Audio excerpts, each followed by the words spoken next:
Openwork backgrounds are a fun way to add perspective to a canvas.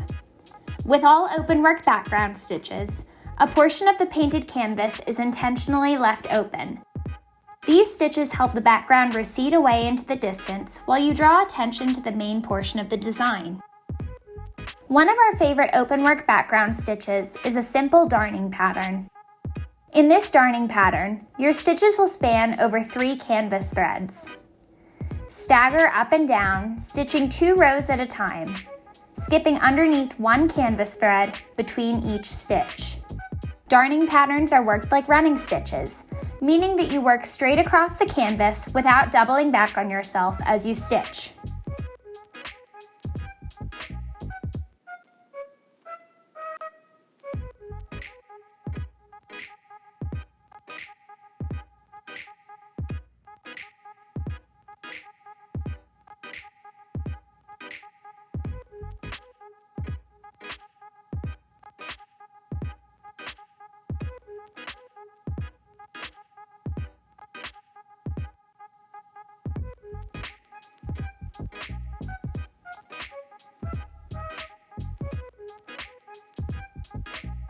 For more tips and tricks like these, take our Openwork Backgrounds class, available exclusively at Needlepoint.com.